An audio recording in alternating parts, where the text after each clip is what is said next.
Good morning. It is, we got the legendary actor and best-selling author, Grammy Award-winning comedian Tommy Chong on with us. Good morning, Tommy. Good morning. We are glad to speak with you this morning. How are you doing, sir? I'm doing very well, thank you. How are you guys doing? We're doing great down here in Florida. We are excited about your new YouTube channel that you've got, your new show that's going to be on. So we're looking forward to that. How are you doing health-wise? Well, you know, I'm on the verge of getting a tumor removed tomorrow, and I'm in excellent health, actually. I'm feeling really good.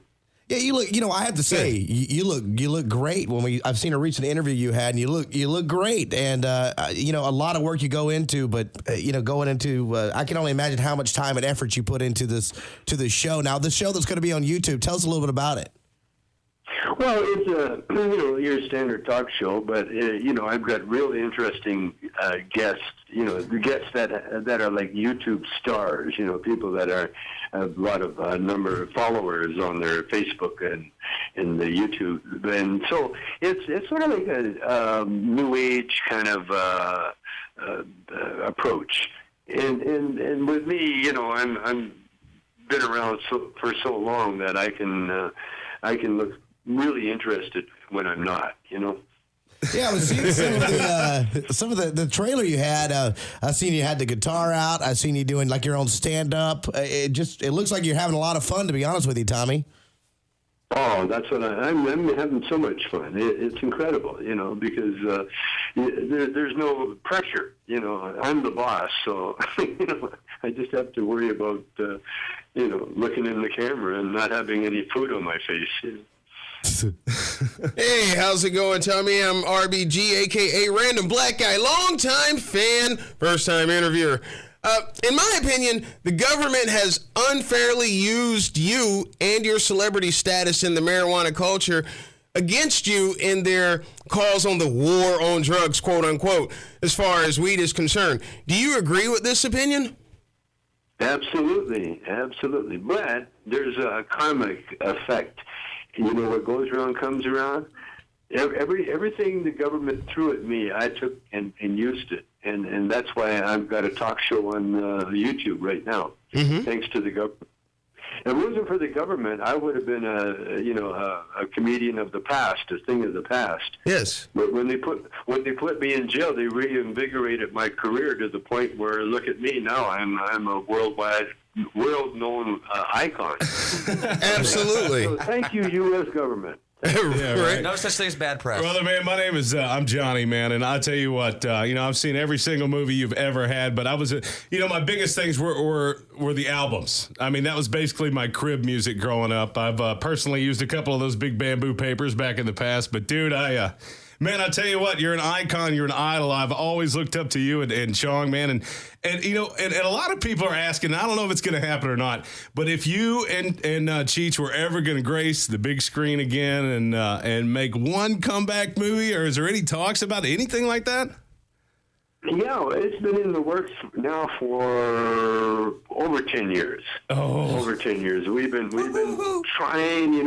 When he's available, then I'm busy. When I'm available, he's busy. It's tough to get us together, but it's going to happen. I hope anyway. And it's going to happen out of love because we don't need the money. Right. Man, I got two words for you. Wow, man. This is awesome, brother. Yes. This is an absolute honor to be able to talk to you. I got to ask, what are your opinions on the direction of the U.S.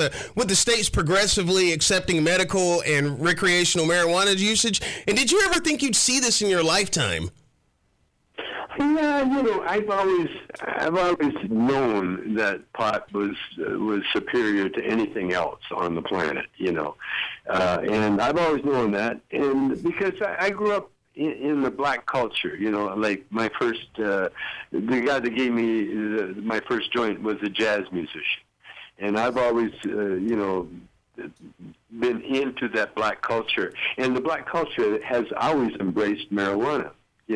And so I knew one day that everybody will be black eventually.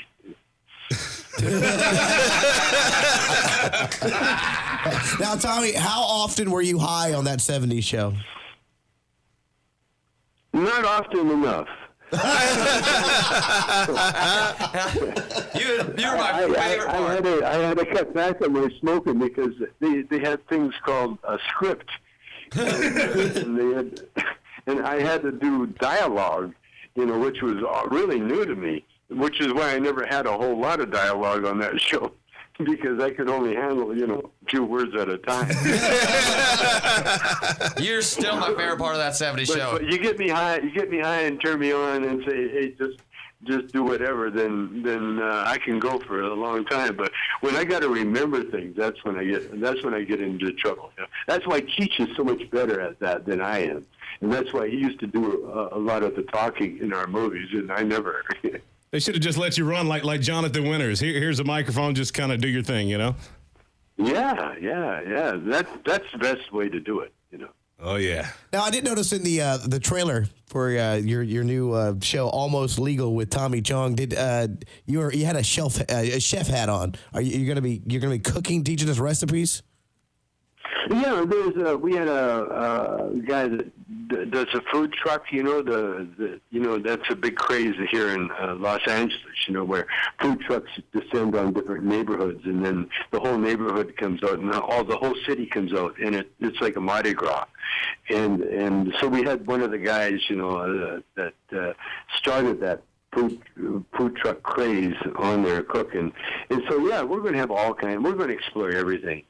It's Tommy Chong, man. We will go everywhere. Well, we're excited about it. You're speaking with a room full of potheads. People's not even a part of the show in here just to hear you this morning. But, we wish you the best of luck health-wise, professionally, and we'll be tuned in Friday night. Almost Legal with Tommy Chong. Thank you for your time, Tommy.